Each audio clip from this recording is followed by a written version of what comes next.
I'm not much of a do-it-yourselfer, but I'm very happy with the Recirculating Bird Bath Fountain I put together. I assembled it in September, and it has really been attracting birds for the past 5 months. Bird baths attract just about any kind of birds. In the fall, I had several warblers every morning, some flycatchers, tanagers, and even a raven once.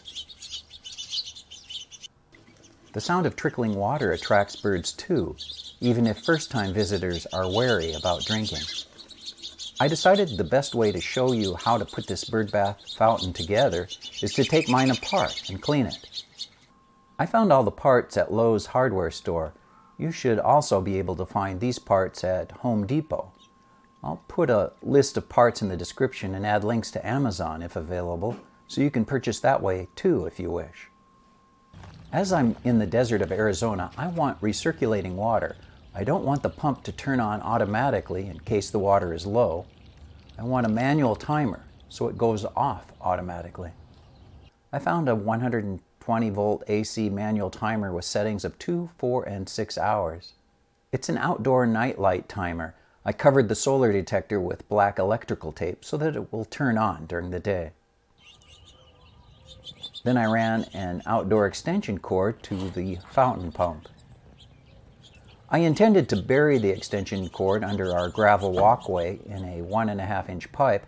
However, before I could dig it in, I needed half that pipe for a kitchen sink drain leak. So that half-hour project is still incomplete. I told you I'm not much of a do-it-yourselfer. I turned off the electricity to the pump and then removed the staging perch. Staging perches are important features of bird feeders and bird baths. They allow wary birds to approach cautiously, a bit at a time. Then I began disassembling the fountain. Bird bath bowl with gravel, platter, and the larger lava cinders. We had previously bought a bag of small gravel, but the lava rocks were already part of our eclectic landscaping from a previous owner. Bathing birds had knocked out small gravel from the bird bath bowl and we had refilled, so we had a lot of excess gravel to clean out. I filled the deep bird bath bowl nearly level with gravel. This allows small birds to wade right in and bathe. One of the biggest mistakes people make with bird baths is making the water too deep and the sides too slippery. I wanted a filter over the flower pot insert, separating the rocks above from the water reservoir below. A ground cloth worked just fine. And then I removed the insert and pump. I kept them intact with the fountain assembly.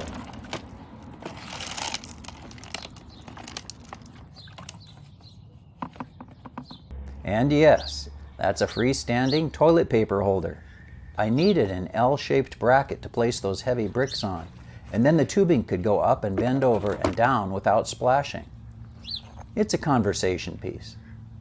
That's also the reason I purchased the weakest flowing water pump I could find and adjusted it for its slowest setting.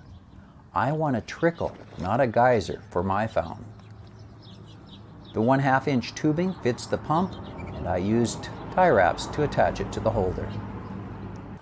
You can remove a filter off this pump and clean it. I did not do it this time. Then it goes back in the pot to the bottom under the insert. Replace the ground cloth filter and place the heavy bricks. But not like this. The hose should go in front of the brick and not behind. It caused some issues later with the bath too close to the front edge, but I fixed it later.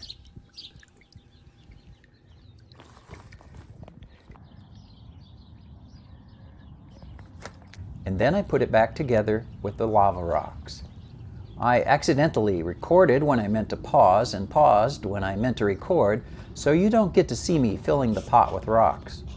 Instead, the pot is magically filled.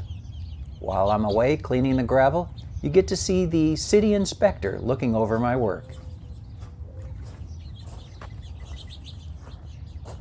In cleaning the gravel, it has collected silt and fallen leaves. This material and some sun causes algae to grow. When algae appears, add a half cup or so of hydrogen peroxide to your fountain to kill the algae. Keep the fountain circulating for a couple of hours. It won't hurt the birds, but if you're worried, do this in the evening after the birds have gone to sleep.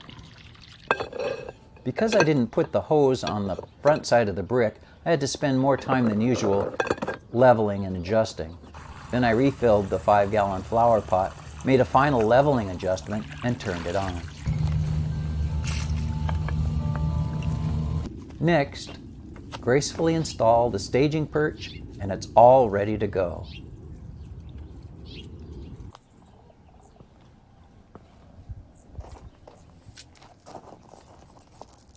All right, let me just put a few things away.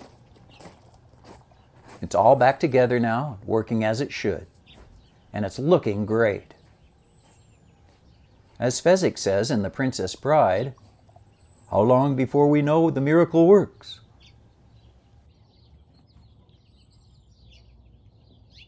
I guess not very long.